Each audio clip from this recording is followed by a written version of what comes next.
வணக்கம். சற்று முன்னர் அர்ச்சனாவின் ஃபேஸ்புக் தளம் முடக்கப்பட்டிருப்பதாக செய்திகள் வெளிவந்து கொண்டிருக்கிறது. இந்த ஃபேஸ்புக் தளம் முடக்கப்பட்டிருக்கிறது என்பது உண்மையான தகவல்.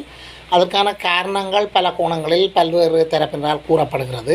சற்று முன்னர் தான் இந்த சம்பவம் நடந்தது. ஆகவே தகவல்களை சரியானதா பிழையானதா என்பது உறுதிப்படுத்த முடியவில்லை. பல்வேறு காரணங்கள் தெரிவிக்கப்படுகின்றன. பொறுத்திருந்து பார்க்கின்ற போது தான் உண்மையான காரணங்கள் தெரிய வரும்.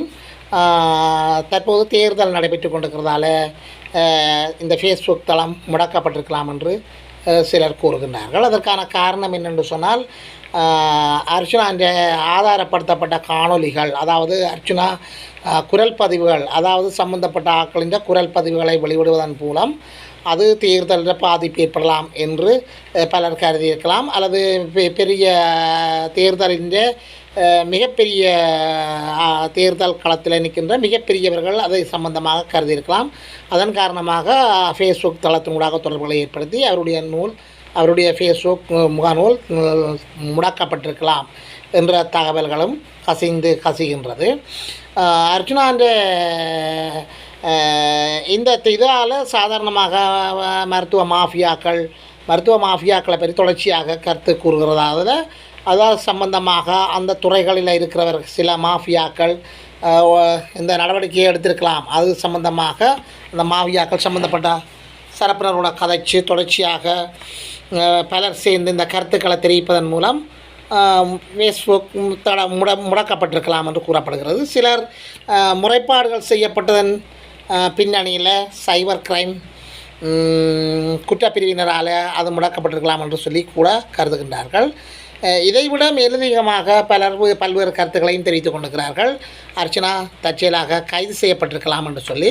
அதற்கான வாய்ப்புகள் பெரும்பாலும் இல்லை என்றே சொல்லலாம்.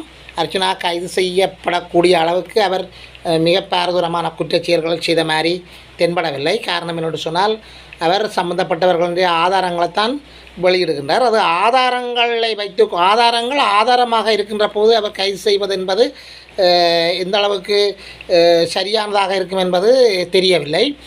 கைது செய்யப்பட்டிருக்கலாம் என்ற கருத்தும் பல்வேறு தரப்பினரால் கூறப்பட்டு கொண்டிருக்கிறது, ஆர்வங்கள் தெரிவிக்கின்றன. இதைவிட அவருடைய ஃபேஸ்புக் தளம் கேக் பண்ணப்பட்டிருக்கலாம் என்று சொல்லியும் கூறப்படுகிறது. சில விசமிகளால் அவருடைய ஃபேஸ்புக் தளம் ஹேக் பண்ணப்பட்டிருக்கலாம் என்று சொல்லியும், இதற்கு முன்னரும் 2 தடவை தன்னுடைய ஃபேஸ்புக் தளத்தை விசமிகள் ஹேக் பண்ண எடுத்த முயற்சி தான் அதை முறியடித்து விட்டதாக அர்ச்சனா தானாகவே இந்த கருத்துக்களை கூறியிருக்கிறார். இது எவ்வாறாக இருந்த போதும் நாங்கள் கொஞ்சம் பொறுமையாக இருந்தால்தான் இதன் நிலைப்பாடுகள் தெரியும். இது நடக்கிறதோ அது சரியாக நடக்க வேண்டும் என்பதுதான் எல்லோருடைய விருப்பம்.